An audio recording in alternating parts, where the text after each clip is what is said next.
ഇതിനെ കുറിച്ച്. നിന്റെ സെമിനാർ ഇതിനെ കുറിച്ച് എടുത്തായിരുന്നു? ഞങ്ങള് ഇതിനെ പറ്റി ചെറുതായിട്ട് പഠിച്ചിട്ടുണ്ടായിരുന്നു. എന്നാ എനിക്ക് പറഞ്ഞു തരും. പറഞ്ഞുതരാമല്ലോ.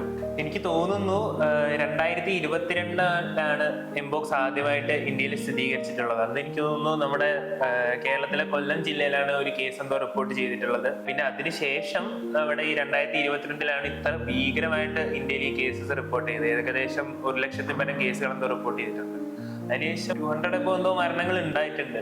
ആഫ്രിക്കയിലുള്ള സാധനം ഇന്ത്യയിലെത്തി, ഇപ്പൊ അതേ കേരളത്തിലും എത്തി. ഇനി ഇത് എത്ര പെട്ടെന്ന് തന്നെ സ്പ്രെഡ് ആവുമെന്ന് അറിയത്തില്ല. പിന്നെ അതിന്റെ ലക്ഷണങ്ങളൊക്കെ പറയാനാണെങ്കിൽ അത് ഏറെ. ലക്ഷണങ്ങൾ എന്ന് പറഞ്ഞു കഴിഞ്ഞാൽ നമ്മുടെ സാധാ ഒരു വൈറൽ പനി വരുമ്പോൾ, നമ്മുടെ ചിക്കൻ ബോക്സോ അല്ലെങ്കിൽ ഏതൊരു വൈറൽ പനി വന്നാലും ആദ്യം പനിയോടെ ആയിരിക്കും തുടങ്ങുക. പനി കുറച്ചുനാൾ കടുത്ത് നല്ല തലവേദന ഉണ്ടാവാം, അതിനുശേഷം തൊണ്ടവേദന ഉണ്ടാവാം, പിന്നെ നമ്മുടെ ശരീരത്തിലെ വിവിധ ഭാഗങ്ങളിലുള്ള കഴലുകളൊക്കെ വീക്കം വരാം. പിന്നെ അത് മാത്രമല്ല, നമ്മുടെ ചിക്കൻ ബോക്സിൽ നമ്മൾ കാണപ്പെടുന്നുണ്ട് കുറെ റാഷസ് അല്ലെങ്കിൽ കുറെ തെടുപ്പ് നമ്മുടെ ശരീരത്തിൽ ഉണ്ടാവുന്നുണ്ട്. അത് ആദ്യം ചെറിയൊരു കുരു പോലെ ആയിരിക്കും തുടങ്ങുക. അത് പിന്നെ കുമിളകളായിട്ട് വന്നിട്ട് പൊറ്റുകളായിട്ട് കരിഞ്ഞുണങ്ങി അങ്ങ് പോകത്തേ ഉള്ളൂ. ചിക്കൻ ബോക്സും ഇതും തമ്മിൽ വ്യത്യാസമുണ്ട്. ഇത് രണ്ടും നമുക്ക് എങ്ങനെയാണെന്ന് മനസ്സിലാക്കാൻ പറ്റുമെന്ന് വെച്ചാൽ, എംബോക്സിലാണെങ്കിൽ ലിംഫ് നോഡ്സ് അഥവാ നമ്മുടെ കഴലുകളുടെ വീക്കം ഉണ്ടാവാൻ ഈ എംബോക്സിലാണ് കൂടുതലായിട്ട് സാധ്യത ഉണ്ടാവുക. നേരെ മറിച്ച് ചിക്കൻ ബോക്സിൽ ഇതിനുള്ള സാധ്യതകൾ കുറവായിരിക്കും. ആ ഒരു വ്യത്യാസം വെച്ച് നമുക്ക് എംബോക്സിനെ ചിക്കൻ ബോക്സിനെ വേർതിരിച്ചറിയാൻ പറ്റും. പിന്നെ നിരവധി രീതിയിലൂടെ ഇത് പകരാം. സ്രവങ്ങളിലൂടെ പകരാം. പിന്നെ വേറൊരു സാധ്യത എന്ന് പറഞ്ഞാല് രോഗിയുമായിട്ട് ലൈംഗിക ബന്ധത്തിൽ ഏർപ്പെടുന്നവർക്ക് അങ്ങനെ വേണമെങ്കിൽ ഇത് പകരാം. പിന്നെ രോഗിയുമായിട്ട് അടുത്ത സമ്പർക്കത്തിൽ ഏർപ്പെടുന്നവർക്ക്, ഒന്നുകിൽ രോഗിയുടെ കുടുംബത്തിലുള്ളവരോ അല്ലെങ്കിൽ രോഗിയെ പരിചരിക്കുന്നവർക്കോ അങ്ങനെ ഈ എംബോക്സ് പകരാം. പിന്നെ വേറൊരു സാധ്യത എന്ന് പറഞ്ഞാല് ഈ രോഗി ഉപയോഗിക്കുന്ന വസ്ത്രങ്ങൾ കഴുകുമ്പോൾ അതിനകത്തുള്ള സ്രവങ്ങളിലെല്ലാം ഇത് പകരാനുള്ള സാധ്യത കൂടുതലാണല്ലോ. അതുവഴിയും ഈ രോഗം വളരെ പെട്ടെന്ന് പകർന്നു പിടിക്കാവുന്നതാണ്. കൺഫേം ചെയ്യാനായിട്ട് നമുക്ക് RT-PCR എന്ന് പറയുന്ന ടെസ്റ്റ് ഉണ്ട്. RT-PCRനെ പറ്റി നമുക്കെല്ലാം അറിയാമല്ലോ. കൊറോണ വന്ന സമയത്ത് നമ്മൾ ധാരാളം ചെയ്തിട്ടുള്ളതാണ്. അപ്പം അതിനകത്തെ പോലെ തന്നെ നമുക്ക് തൊണ്ടയിൽ നിന്ന് ഒരു സ്വാബ് എടുത്തിട്ട് നമുക്ക് ടെസ്റ്റിന് ചെയ്യാം. അല്ലെങ്കിൽ നമ്മുടെ സ്കിൻ ലീഷൻസിനെ പറ്റി പറഞ്ഞല്ലോ, റാഷസ്, അതിനകത്ത് നമ്മുടെ ഈ സ്കിൻ ലീഷൻസിന്റെ കുമിളകളിൽ നിന്ന് വരുന്ന സ്രവങ്ങൾ എടുത്തിട്ടും നമുക്ക് RT-PCR ടെസ്റ്റ് ചെയ്യാം. സാധാരണ രീതിയിൽ ഒരു 24 മണിക്കൂർ അല്ലെങ്കിൽ ഒരു ദിവസത്തിനുള്ളിൽ റിപ്പോർട്ട് വരും. അതുവഴി നമുക്ക് എംബോക്സ് ആണോ അല്ലെങ്കിൽ മറ്റേതെങ്കിലും ഡിസീസ് ആണോ നമുക്ക് വ്യത്യാസപ്പെടുത്തി മനസ്സിലാക്കാൻ പറ്റുന്നത്. ട്രീറ്റ്മെന്റ് എന്ന് പറയാനായിട്ട് എംബോക്സിന് ഇന്ന സ്പെസിഫിക് ആയിട്ടൊരു ട്രീറ്റ്മെന്റ് നമ്മൾ പറയുന്നില്ല. ആദ്യം തന്നെ നമ്മൾ എംബോക്സ് ഒരു പേഷ്യന്റിനെ സസ്പെക്ട് ചെയ്യുന്നുണ്ടെങ്കിൽ നമ്മൾ ചെയ്യേണ്ടത് പേഷ്യന്റിനെ ക്വാളിഫൈഡ് ആയിട്ടുള്ള ഒരു ഡോക്ടറിനെ കാണിക്കുക. ആ പേഷ്യന്റിന് എംബോക്സിന്റെ തീവ്രത എത്ര ഉണ്ടെന്ന് ഉറപ്പുവരുത്തുക. അതിൽ നിന്ന് നമുക്ക് പേഷ്യന്റിനെ ഹോസ്പിറ്റൽ സെറ്റപ്പിൽ മാനേജ് ചെയ്യണോ അതോ വീട്ടിൽ തന്നെ ഐസൊലേറ്റ് ചെയ്താൽ മതി എന്നുള്ള ഒരു ഉറപ്പ് വരുത്തുക. വീട്ടിൽ ഐസൊലേറ്റ് ചെയ്യുമ്പോൾ നമ്മൾ പ്രധാനമായും ശ്രദ്ധിക്കേണ്ടത് ആ റൂം നല്ല ക്രോസ് വെന്റിലേറ്റഡ് ആയിരിക്കണം. കാരണം അവിടെ വൈറസസിന്റെ കണ്ടാമിനേഷൻ ഒന്നും ഉണ്ടാകാൻ പാടില്ല. നല്ല വായു വെളിച്ചം കയറുന്ന റൂമായിരിക്കണം.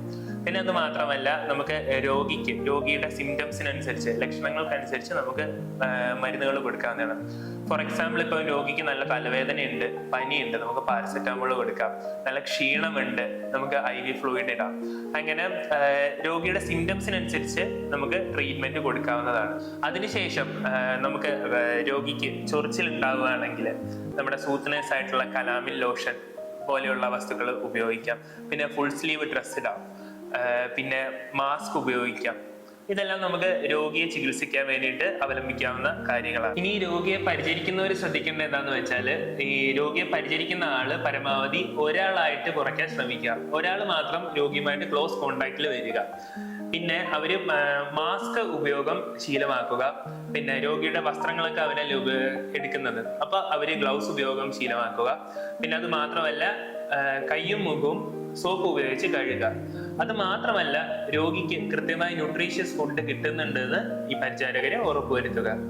പിന്നെ ഈ രോഗിക്ക് എപ്പോൾ ഐസൊലേഷനിൽ നിന്ന് പുറത്തു വരാമെന്ന് പറഞ്ഞാല്, നമ്മുടെ ഈ സ്കിന്നിലെ ലീഷൻസ് ഉണ്ടല്ലോ, ആ സ്കിന്നിലെ റാഷസ് എല്ലാം പോയി ആ പൊറ്റയായി മൊത്തം പൊറ്റയും പോയി കഴിഞ്ഞതിന് ശേഷം ഏകദേശം ഒരു 21 ദിവസത്തിന് ശേഷം നമുക്ക് രോഗിക്ക് ഐസൊലേഷനിൽ നിന്ന് പുറത്തു വരാവുന്നതാണ്.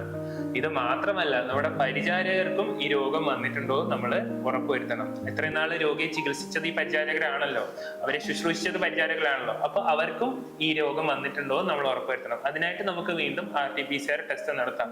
ഇനി അത് ടെസ്റ്റ് ചെയ്തപ്പോൾ അവർ പോസിറ്റീവ് ആയിട്ടുണ്ടെങ്കിൽ ഈ പരിചാരകരും ഐസൊലേഷനിലേക്ക് പോകേണ്ടതാണ്. ഇപ്പൊ നമ്മൾ രോഗിയെ പരിചരിക്കുന്നവരിലും എങ്ങനെ എംബോക്സിനെ കൺട്രോൾ ചെയ്യാമെന്ന് പറഞ്ഞു. ഇതിനും ഉപരിയായിട്ട് ഏറ്റവും ഇമ്പോർട്ടന്റ് ആയിട്ട് വരുന്നത് നമ്മുടെ സമൂഹത്തിൽ ഈ എംബോക്സിനെ എങ്ങനെ കൺട്രോൾ ചെയ്യാമെന്നുള്ളതാണ്. നമ്മൾ ധാരാളം യാത്രകൾ ഇഷ്ടപ്പെടുന്നവരാണ്, അല്ല ഉത്സവത്തിന് പോകുന്നവരാണ് നമ്മുടെ മലയാളികൾ. അപ്പൊ ഈ ക്രൗഡഡ് പ്ലേസിൽ എംബോക്സിന്റെ സ്പ്രെഡ് അല്ലെങ്കിൽ ഔട്ട് ബ്രേക്ക് വളരെ പെട്ടെന്ന് തന്നെ ഉണ്ടാവാനായിട്ടുള്ള ചാൻസ് ഉണ്ട്. നമ്മൾ സാധാരണയായിട്ടൊരു എംബോക്സ് എന്നോ അല്ലെങ്കിൽ ചിക്കൻ ബോക്സ് ഏതൊരു അസുഖമാണെങ്കിലും പുറത്തെന്തെങ്കിലും റാഷസ് വരുമ്പോഴോ ഒക്കെ ആയിരിക്കും നമ്മൾ ശ്രദ്ധയിൽപ്പെടുന്നത്, നമ്മൾ ചികിത്സ തേടുന്നത്. എന്നാൽ ഈ റാഷസ് വരുന്നതിന് 2 ദിവസം മുമ്പ് തന്നെ ഇതിന്റെ സ്പ്രെഡ് സ്റ്റാർട്ട് ചെയ്യുന്നുണ്ട്. അപ്പൊ ഈ ക്രൗഡഡ് പ്ലേസിലൊക്കെ പോയിട്ട് വരുമ്പോൾ നമ്മൾ പ്രധാനമായിട്ടും വ്യക്തി ശുചിത്വം പാലിക്കുക. പിന്നെ പരമാവധി അങ്ങനെയുള്ള സ്ഥലങ്ങളിൽ പോവാതിരിക്കുക. ക്രൗഡഡ് പ്ലേസുകൾ പരമാവധി ഈ ഒരു സന്ദർഭത്തിൽ ഒഴിവാക്കുക. പിന്നെ മാസ്ക് ധരിക്കാനായിട്ട് ശ്രദ്ധിക്കുക. അങ്ങനെ പരമാവധി ഈ രോഗിയുമായിട്ടോ അല്ലെങ്കിൽ ക്രൗഡഡ് പ്ലേസിലുള്ള അടുത്ത സമ്പർക്കങ്ങൾ അങ്ങ് കുറയ്ക്കുക. അങ്ങനെ നമുക്കൊരു പരിധി വരെ എംബോക്സിനെ നമ്മുടെ സമൂഹത്തിൽ കൺട്രോൾ ചെയ്ത് നിർത്താൻ സാധിക്കുന്നതാണ്. ഇത്രയൊക്കെ തന്നെയുള്ള എംബോക്സിനകത്ത് മെയിൻ ആയിട്ട് പറയാനുള്ളത്. ഇപ്പൊ നീ ധൈര്യമായിട്ട് പോയി സെമിനാർ ഗ്രൂപ്പ് കേരളത്തിലും മങ്കി ബോക്സ് എത്തിയിരിക്കുകയാണ്. രോഗലക്ഷണങ്ങൾ കണ്ടാൽ ഉടനടി വൈദ്യസഹായം തേടുക. അതുപോലെ തന്നെ വ്യക്തി ശുചിത്വം പാലിക്കുക. ഭയമല്ല, ജാഗ്രതയാണ് വേണ്ടത്.